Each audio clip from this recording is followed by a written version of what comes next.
حضرت قاری محمد طیب رحمۃ اللہ علیہ پاکستان تشریف لائے. ہمارے حضرت رحمۃ اللہ علیہ سے بہت دوستانہ تھا. سب سے پہلی ملاقات ان کی ہمارے حضرت سے حرم میں ہوئی تھی، حرم مکہ میں. ہمارے حضرت رحمۃ اللہ علیہ کا چہرہ بڑا منور تھا. وہ اتنے خوبصورت اور پرانوار تھے کہ جو بندہ دیکھتا تھا وہ بے اختیار کہتا تھا ما ھذا بشرا ان ھذا الا ملک کریم. اور حضرت قاری محمد طیب رحمۃ اللہ علیہ کا چہرہ بھی ایسا پرانوار تھا. جب حضرت نے دیکھا تو فرمانے لگے کہ میں نے پوچھا قاری صاحب آپ نے یہ چہرہ کیسے بنایا؟ آپ نے یہ چہرہ کیسے بنایا؟ تو فرمانے لگے، انہوں نے برجستہ جواب دیا، یہ چہرہ میں نے نہیں بنایا، یہ میرے شیخ نے بنایا. یہ چہرہ میں نے نہیں بنایا، یہ چہرہ میرے شیخ نے بنایا. انہوں نے ایک محفل میں واقعہ سنایا حضرت نانوتوی رحمۃ اللہ علیہ کی شادی. اس زمانے میں دارالعلوم دیوبند کے خازن تھے، نواب صاحب تھے. ان کو حضرت نانوتوی سے بڑی محبت تھی. عرصے سے پیچھے لگے ہوئے تھے کہ میں آپ کو اپنا بیٹا بنانا چاہتا ہوں. ان کے اصرار پر حضرت نانوتوی نے ہاں کر دی، نکاح ہو گیا.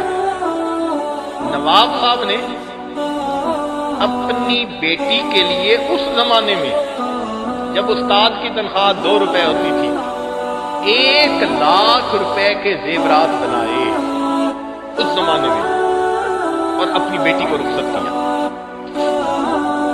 جب رخصتی ہو گئی تو حضرت نانوتوی رحمۃ اللہ علیہ پہلی رات اپنی اہلیہ کے پاس آئے تو اہلیہ صاحبہ فرماتی ہیں کہ میرے پاس آ کر بیٹھ گئے، چارپائی پر سلام کیا اور فرمایا کہ شادی کا مقصد ہوتا ہے خاوند بیوی کے ذریعے گناہ سے بچے اور بیوی خاوند کے ذریعے گناہ سے بچے. یہ شادی کا مقصد ہوتا ہے، خاوند بیوی کے ذریعے گناہ سے بچے اور بیوی خاوند کے ذریعے گناہ سے بچے. اور دوسری بات فرمائی کہ زندگی اچھی تب گزرتی ہے جب میاں بیوی دونوں ایک لیول پر ہوں.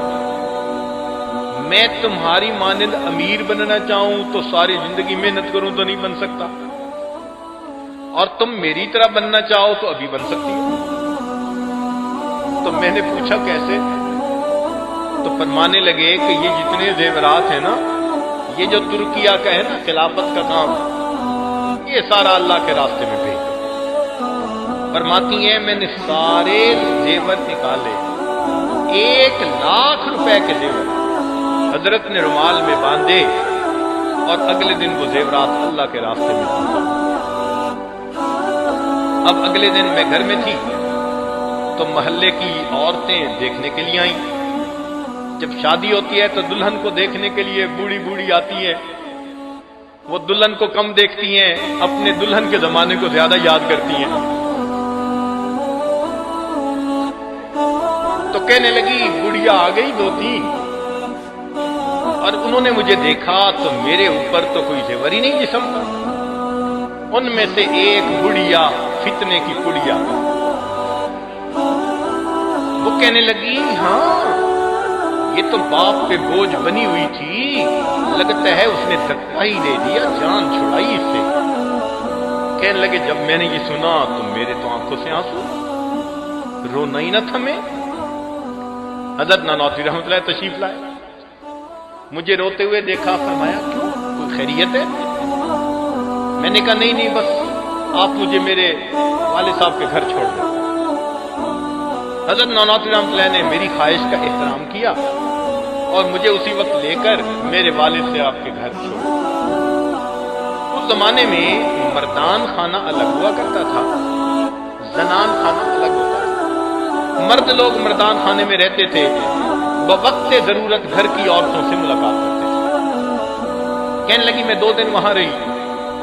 تیسرے دن میرے والد صاحب زنان خانے میں آئے تو نظر کو بیٹی تم یہاں ہو؟ تو پتہ چلا جناب یہ تو ایک ہی دن رہ کے آ گئی تھی. پوچھا کیوں؟ کہنے لگے میں نے پھر رونا شروع کر دیا کہ میرے ساتھ تو یہ ہوا.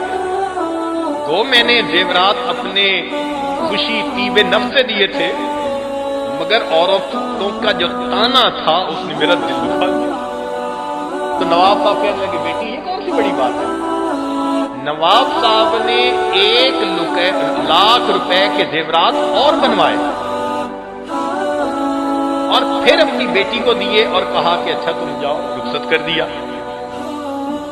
کہنے لگے جب میں آئی رات کو حضرت مناطی رحمۃ اللہ تشریف لائے، سلام کیا، فرمان لگے دیکھیں میں نے تو آپ کو ایک مشورہ دیا تھا کہ اللہ کے راستے میں دے دو،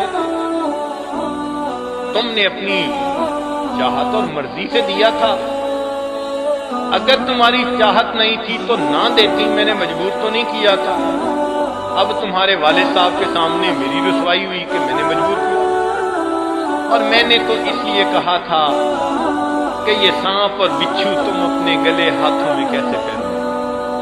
کہتے ہیں حضرت نانوتوی رحمت اللہ علیہ کے الفاظ میں ایسی توجہ تھی، تاثیر تھی کہ مجھے بالکل لگا میری انگوٹھیاں بچھو ہیں جو چپکے ہوئے ہیں اور یہ سانپ ہے جو میرے گلے میں لاکٹ ہے۔ کہنے لگے میں نے اسی وقت اپنے زیورات اتارنے شروع کر دیے۔